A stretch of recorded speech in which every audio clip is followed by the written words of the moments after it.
You woke up this morning, checked your phone, and knew exactly where you were going, how long it would take, and what the road looked like before you left your front door. A medieval peasant in the year 1200 woke up and knew almost none of that. The village they were born in was almost certainly the village they would die in. The road outside their door was mud in winter, dust in summer, and dangerous in every season.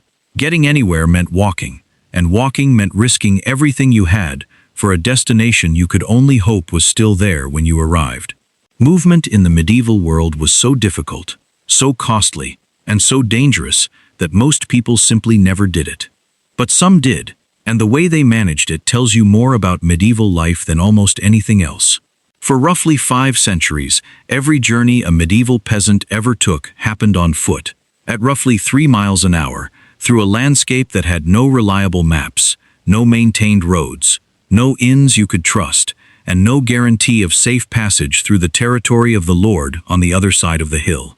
That one reality shaped where peasants could go, what they could trade, who they could marry, and how wide their entire world actually was. So let us start at the beginning. Their feet, and the road beneath them. Let us be honest about what medieval roads actually were, because the word road makes it sound like something that existed. For most of medieval Europe, it did not. The Roman road network, the greatest infrastructure achievement of the ancient world, had been crumbling since the 5th century.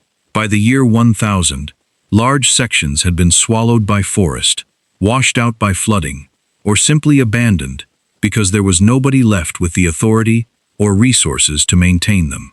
What replaced them was not roads, it was paths.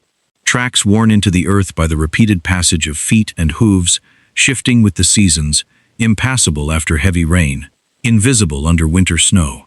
Medieval chroniclers complained constantly about roads. One French bishop in the 12th century described a major trade route as a river of mud through which horses disappeared to their bellies. That was a major route. Everything else was worse, and the people walking those paths had no map to tell them what lay ahead, no signposts to confirm they were going the right direction, and no way of knowing whether the bridge they were counting on still stood. It started with a reason strong enough to leave, because leaving was the exception, not the rule. Medieval peasants were not free in the way you understand freedom. In much of Europe, they were bound to their lord's land by legal obligation.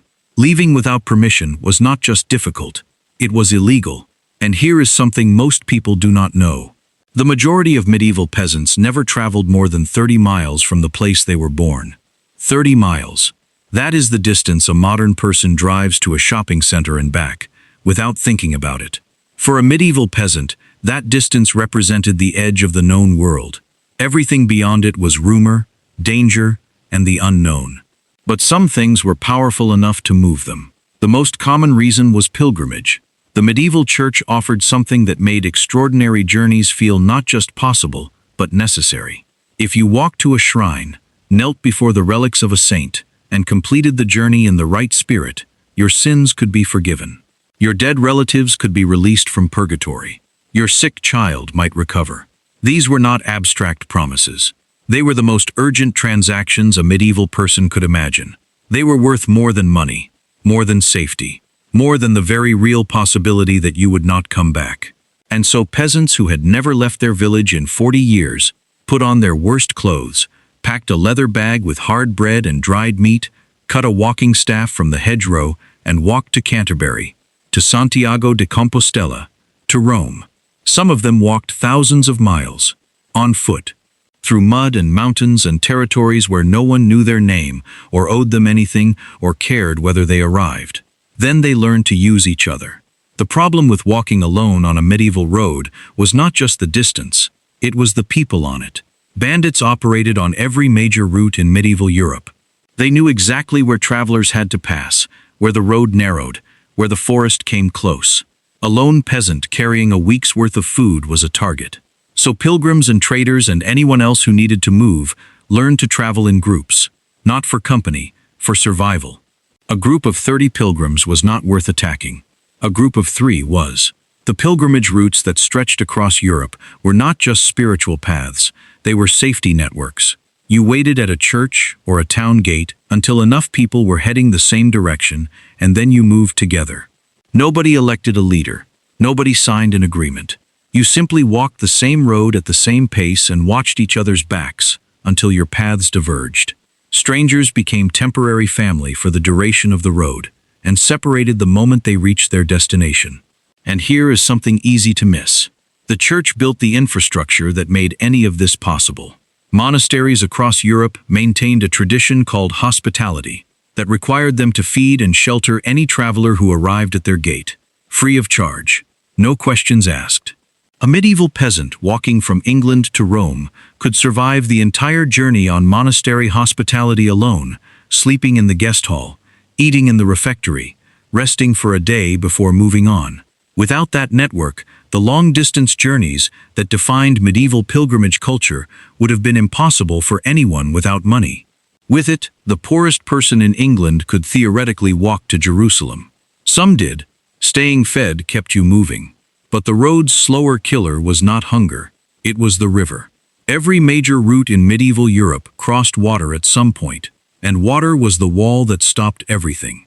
Bridges were rare, expensive to build, and owned by lords who charged tolls to cross them. A peasant without a coin could stand on one bank of a river for days, waiting for a crossing they could afford. Where bridges did not exist, fords were used. And fords were dangerous. Medieval people drowned crossing rivers regularly. The current that looked manageable from the bank felt entirely different once you were in it, carrying everything you owned, in water cold enough to stop your muscles working in minutes.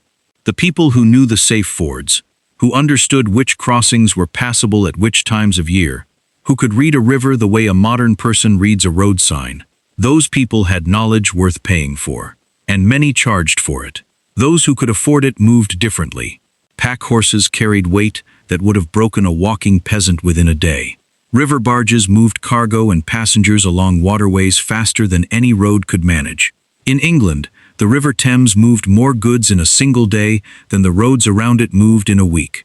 Medieval peasants who managed to attach themselves to a merchant convoy, to offer labor in exchange for passage, suddenly found themselves moving through the world at a speed and with a safety that walking alone could never provide. The convoy was not charity. It was a transaction. You carried, loaded, guarded, or served in whatever capacity they needed. In exchange, you moved. But even the best journey in the medieval world ended the same way. You walked back. Everything that took you to your destination had to carry you home. And the village you returned to was the same village, the same fields, the same lord, the same 30 miles of world. What changed was what you carried back in your memory. The pilgrim who walked to Canterbury and returned brought back stories, descriptions, prices from distant markets, news from places no one else in the village had ever seen. They described the size of cities, the height of cathedral ceilings, the accents of people 3 days' walk away. They became, for a season, the most interesting person in the community. Neighbors came to sit with them in the evening. Children listened at the edge of the circle.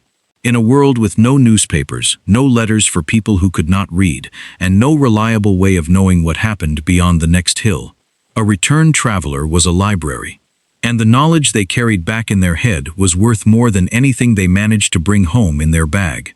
For 5 centuries, getting anywhere meant risking everything. Every journey was a negotiation between necessity and danger, between the pull of a destination and the weight of the road beneath your feet. Here is what gets me. In a single lifetime, we went from mud paths and monastery guest halls to motorways and flight comparison websites. The most dangerous thing a medieval peasant ever attempted is now a travel inconvenience. Medieval peasants did not travel because they loved adventure. They traveled because something mattered enough to make the road worth surviving. We forgot what that felt like the moment we no longer needed to.